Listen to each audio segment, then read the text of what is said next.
نبی کریم صلی اللہ تعالی علیہ وآلہ وسلم کا ارشاد گرامی ہے کہ 3 شخص ایسے ہیں ان کو خفیف سمجھنے والا منافق ہی ہو سکتا ہے، نہ کہ مسلمان، یعنی مسلمان نہیں ہو سکتا، منافق ایسا کر سکتا ہے۔ حضور صلی اللہ تعالی وسلم نے ارشاد فرمایا اور 3 شخص یہ ہیں، ایک بوڑھا مسلمان اس کو خفیف سمجھنے والا منافق ہو سکتا ہے، دوسرا عالم اس کو خفیف سمجھنے والا منافق ہو سکتا ہے، تیسرا منصف حاکم اس کو بھی خفیف سمجھنے والا منافق ہو سکتا ہے۔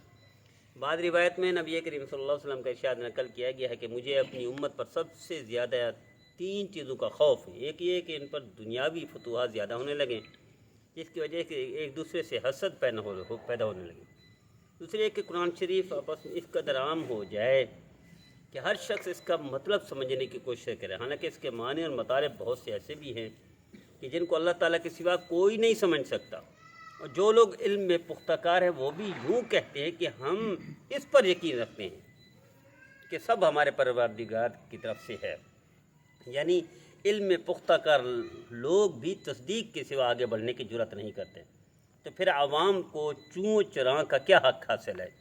تیسرے یہ کہ علماء کی حق تلفی کی جائے اور ان کے ساتھ لاپرواہی کا معاملہ کیا جائے۔ ترغیب میں اس حدیث کو بروایت طبرانی ذکر کیا ہے اور اس قسم کی روایات باکثرت حدیث کی کتابوں میں موجود ہیں۔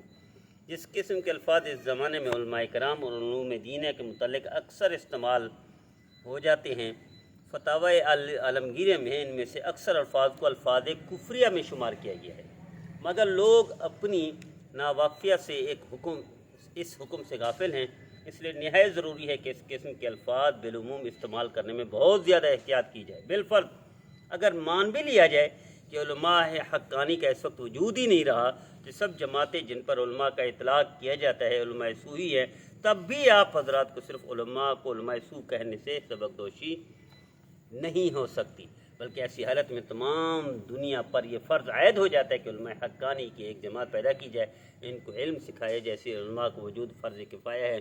اگر ایک جماعت اس لیے موجود ہے تو یہ سب سے فرض ساقط ہو جاتا ہے، ورنہ تمام دنیا گناہگار ہوگی۔ نبی کریم صلی اللہ تعالی علیہ وسلم کا ارشاد گرامی اور اس فرمان پر عمل ہم مسلمانوں کے لیے ہے۔ آپ صلی اللہ علیہ وسلم کے دور میں جو اعتراض کرتے تھے وہ کافر کرتے تھے اور چپکے منافق کرتے تھے، یعنی دن کی روشنی میں یا سب کے سامنے منافق بھی جرأت نہیں کرتا تھا، جیسے نماز میں بھی باکثرت حاضر ہوتے اور جرأت نہیں کرتے تھے کہ نماز میں غافل ہو، اس طرح کے اعتراضات تو ممکن نہیں تھا، صرف کافر کر سکتا تھا۔ اور آج دنیا میں کافر، جیسے نبی کریم صلی اللہ علیہ وسلم کے زمانے میں آپ پتھر مارتے تھے، حضور کو پتھر مارے گئے، اس دور میں پتھر کیا ہیں؟ الفاظ ہیں۔ اس دور میں پتھر کیا ہیں؟ جملے ہیں۔ اس دور میں پتھر کیا ہیں؟ غیبت ہے۔ اس دور میں پتھر کیا ہیں؟ بہتان ہے۔ اس دور میں پتھر کیا ہے؟ الزام تراشی ہے۔ یہ ساری چیزیں امت میں لوگ کر رہے ہیں۔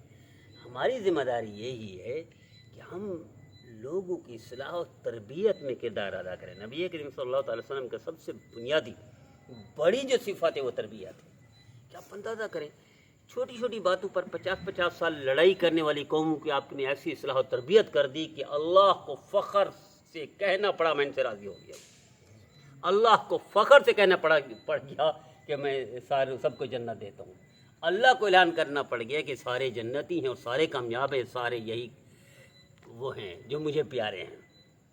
اور پھر اللہ ہی نے کہا کہ آپس میں بہت زیادہ محبت کرتے ہیں اور کفار پر بھاری ہیں، سخت ہیں۔ تو ہمارے دور میں بہترین جماعت، بہترین کردار، کئی 100 سال یہ غائب رہا، یہ کردار خانقاہوں کی حد تک تھا، خانقاہوں کی حد تک یا کسی حد تک چھوٹا سا وجود اس کا مدرسوں کی حالت میں برقرار رہا، لیکن یہ 1927 سے جو سلسلہ شروع ہوا کہ نبی کریم صلی اللہ علیہ وسلم کی ایک ایک سنت کو زندہ کرنے کا ذریعہ بن رہا ہے۔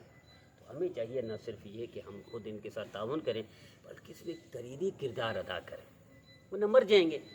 آپ صلی اللہ علیہ وسلم کو فرمایا کہ ہر ایک کا نام اعمال ٹھپ کر دے جاتے، بند کر دیا جاتا ہے، لیکن جس نے علم سکھایا اور سیکھا، قرآن پڑھا اور پڑھایا، یا کوئی بھی صدقات جاریہ جو اس طرح کا ہے لوگوں کو بھلائی فلاح کے لیے، اچھائی کے لیے، تو یہ جاری رہے گا۔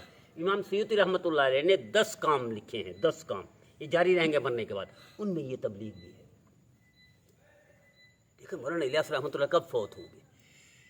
کروڑوں لوگوں کی دعائیں ان کی قبر میں پہنچ رہی ہیں، کروڑوں لوگوں کی نمازیں ان کی قبر میں پہنچ رہی ہیں، کروڑوں لوگوں کے یہ سنت پر عمل اور یہ پڑھنا پڑھانا سیکھنا سکھانا ان کو پہنچ رہا ہے۔